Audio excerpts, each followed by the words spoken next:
When David Zaslav, started letting a lot of Warner Brothers executives go early last week, I began making the rounds with many of my sources, the top level ones in particular, for their perspective on what was going to happen at Warner Brothers.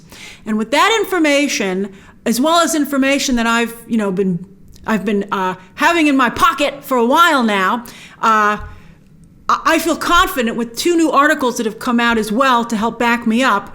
Variety has an exclusive today, and The Hollywood Reporter from earlier this week.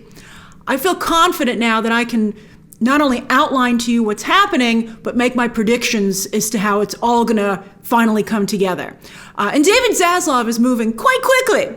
So it's very interesting. I think the only thing slowing him down is looking for the right people for these jobs. So I'm going to break it all down for you and share some tea. It's going to annoy some of you, but as I said, I feel very confident in this now based on what I've heard from, again, many top-level sources. All right, so the Hollywood Reporter, THR, made this nifty little chart. I like this chart. I love a good chart. And it shows, I'll put the links to these two articles down below if you'd like to peruse them yourselves. And it shows that most of the business people are the ones who are out, especially those with a digital background, Jason Kilar and Ann Sarnoff. And I've heard for quite some time, in fact, almost as soon as these people were hired, that nobody liked them in Hollywood. Hollywood is a small town built on relationships, and they have a very distinct way of doing things. They circle the wagons. And while digital is certainly changing the industry to be, in some ways, it's unrecognizable. And so I think that's the whole thing. Hollywood does not want their business to be unrecognizable. They know what they're doing. It's worked for a very long time. They just want to add a new distribution method. Basically, that's what they want to do. So tech has wanted to come in here and be like, whoa, look at this, guys. And Hollywood has very effectively said, we don't want to look at it. Get out of here. And I had sources predict that Jason Kilar and Ann Sarnoff wouldn't last more than 1 or 2 years. And that's exactly what happened. So they're out. Now, also, Zaslav took out a lot of people that he wants his own people from Discovery to take over those positions. Again, these are business positions. And one of those people is himself. Now, before the merger, Ann Sarnoff ran all of Warner Brothers, and she reported to Jason Kilar, who ran all of Warner Media. Now, Zaslav has taken Kilar's spot. He's like, yoink, thank you very much. He runs everything in his empire. A lot like Bob Iger did. And now Chapek does. You know, that's a whole different conversation. But I love these conversations. So anyway, there's no more Sarnoff, and I don't believe Sarnoff will be replaced with instead all of those department heads at Warner Brothers now reporting directly to David Zaslav. He doesn't want a middle person. He wants to be hands-on, which is great because, again, it's pretty much how Disney's run, which you're going to see as we go through this video. So Zaslav is also ripping out HBO Max's leadership, which I don't think is a huge surprise to any of us because, man, they have like amazing content on there. Not enough people talk about it. Get it on Nielsen, whoever takes over.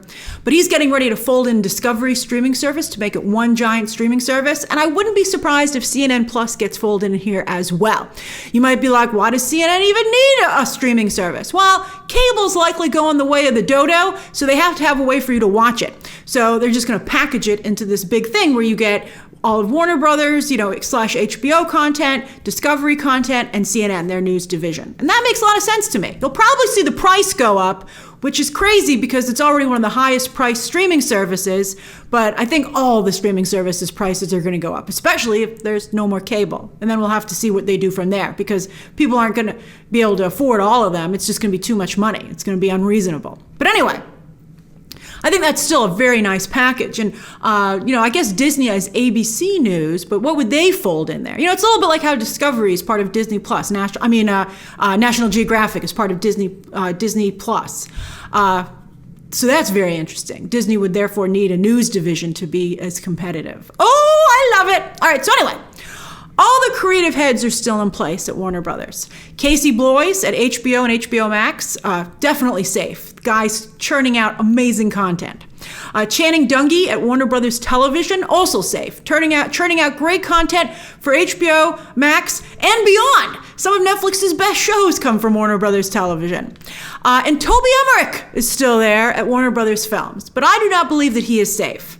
Emmerich's current contract is through the end of this year, and as you might recall, he tried to go over to Netflix. He tried to have David Geffen orchestrate that deal for him behind back channels. He didn't outrightly approach Netflix, but had Geffen be like, hey, you guys interested in Toby Emmerich? And they said no. So that sucked. So he's going to see how long he can last here. I think he might get an extension, just a slight one. More on that in a moment. And then Walter Hamada, of course, who currently runs DC Films, is contracted through 2023. My guess is Hamada will not have his contract renewed in that regard. I would love to see him go back to horror. He did a wonderful job there. That's the whole reason he got the DC gig. Or another thing that you could see happen is that he would leave as an executive and become an independent producer who has a contract at Warner Brothers. That's what happened to Amy Pascal after the email scandal when her emails leaked and she upset a ton of people. Sony fired her as head of the studio, but she then became a producer with an independent deal and still ran the Spider-Man movies. That turned out great for her. She, in fact, left Sony recently to go over to Universal, where she now has a deal as a producer, independent producer, but she is still the head of the Spider-Man movies, the SnyderVerse for Sony. So, turned out great for her. She rose like a phoenix from the ashes. And, Hamada might want to do very much the same. He might not want to even stay an executive. He might love to have a deal as an independent producer at Warner Brothers for the next chapter of his career. Now, as I said, Emmerich could get a small extension to help oversee this transition. He has been at Warner Brothers running, First New Line for a very, very long time. So maybe a year or two to just, have this transition again go over smoothly. But I have heard, even outside of the DC movie situation, that a lot of top creatives and speaking of independent producers who've worked with Emmerich aren't big fans of his. He tends to be, from what I've heard, overly cautious and slow to move, usually because it's been interpreted of him being more worried about job security than putting out the best films possible. But that's weird because putting out the best films possible creates job security. But that's, whatever. That's what, we see this kind of stuff in business all the time. But anyway, he has put out some great films. The dude's just really bad at franchises. Like, if you strip out DC and Wizarding World, Warner Brothers Pictures is doing real good. So that's why Variety has reported today that Zaslav is apparently indeed thinking of stripping DC out of the Warner Brothers machine and making it its own vertical. And I wouldn't be surprised if he does the same thing with Wizarding World and makes it its own vertical as well. This again is how Disney is structured, with each division handling their own film and TV creatively. They handle all the creative aspects of anything put out under that label. And that's why there's a cohesiveness to those franchises in film and streaming projects. But then there's a core of business executives that take in all that content from all the different creative divisions and then distribute and monetize it from a singular point of operations, which some people at Disney, by the way, don't like. But it's turning out real good for them. So this is the business model that Zaslav, I've said for a long time, there ain't nothing, Hollywood is a business of looking over people's shoulders and at their paper, So, if Disney has a corporate structure that works, why wouldn't you model yours after it? But, Zaslav is going to have some changes, some differences, and I'm going to point those out to you in a moment by the end of this video. But anyway, Hamada will likely stay on till the end of 2023 to not only, you'll notice that none of his projects are set to be released after that, because he would not only oversee the creation of this new division. I don't know if he would oversee it. I think it would be more make sure it was a smooth transition, because I think they want fresh blood in there. But he would make sure that handover goes well. And he would also oversee the release of all the projects he still has on the bench. Now, why not just shelve those projects and never have them see the light of day? Why waste our time with movies that ain't going nowhere? Like, I felt New Mutants should have been shelved, and I was very vocal about it. And some of you were very vocal about Morbius should have been shelved, and all these other Sony Spider-Verse projects after the success of No Way Home and the clear path forward that has shown. If, by the way, side note, if DC really can get its act together under Zaslav, it'll give hope to every other franchise out there that it can be done. You just have to have the stomach, the guts to do it. But the problem, so I've been asking around. I've asked a lot of my sources after the New Mutants situation, where I was like, why didn't they just shelve that movie? And it was explained to me that contracts are the problem. Once a movie gets going, and particularly once it's been filmed, it's very hard not to release it because of contract obligations to behind the camera and in front of the camera talent. So you got to release it. So that means that all these movies are going to have to come out, and we're going to have the DCEU fade away rather than being cut off. It sucks, but I guess we'll just have to chalk it up to transition time. Whoever takes over has a lot of leeway. I don't believe the SnyderVerse will return, as word in Hollywood is that it didn't perform at the level Warner Brothers had hoped. Now, I'm going to tell you some stuff that's been floating around among many scoopers and within Tinseltown and the players there. It's some hard truths. I know that a lot of you aren't going to believe it, but I think if I can just put that in your head so that you understand why these choices are being made. I thought the Snyder Cut turned out fantastic. And I think that it's a shame that so many of you are you've moved on to the SnyderVerse, because it undercuts the success of the Snyder Cut. It's like you've taken something that was a success and made it now seem like a failure, which is really unfortunate. But anyway, it didn't materialize in the level of subscriptions that they had hoped. Engagement. There has been some word around town that not everybody watched the whole thing, even if they did start it. Certainly all of you watched the whole thing, but I'm talking about like your parents or your friends, people who weren't super into this stuff, who maybe felt it was not that different from the original, 2017 version, which of course is silly. But here's the thing. I wish that they had done their original plan to release it in hour-long chunks for 4 weeks. I think that would have been the way to go, because then people like me could have made videos showing how different it was and the changes that were done. 4 hours was just too difficult to digest that. Now, maybe some people didn't fight hard enough to allow that better release model to come out, and that could be a hard truth as well. But I also heard that it was a contract issue, and that they couldn't switch over the people who had film contracts to a TV contract, talent. And so they just couldn't release it in that way, even though I think it would have been so much better for the project. But also, so anyway, and then a lot of you like to point out that it won Oscars, but it didn't win any Oscars. I don't know why you guys keep saying it won Oscars. Those were fan moments. There's no Oscar that goes along with that. It's not an Oscar-winning film. And everyone I've spoke to in the industry feels that was not something that should have been done at the Oscars, because that's not legit and that it was manipulated by fans. And I think the feeling is not that it's a large fan base, but more that it's just a small fan base that's very aggressive. So those are some of the issues. I'm telling you, that's how Hollywood, that's how executives, that's how Tinseltown sees this. I'm giving you that perspective. You don't have to agree with it, but I'm just telling you what the other side, what everyone's saying, what they're saying privately. All right, so on that note, there's just too much drama at this point with the SnyderVerse as well, with fans and talent. And David Zaslav is looking to make money. David Zaslav wants to make money. He doesn't care about anything else. It's a business. It's show business, not show friends. And he wants to build himself a Marvel-level franchise, because why the heck isn't DC that level? It should be. I mean, it got like a decades-long start on Marvel movies. So he'll most likely want to start fresh. Or with the Batman. Variety, in their article today, has said that Zaslav is also a fan of the Joker.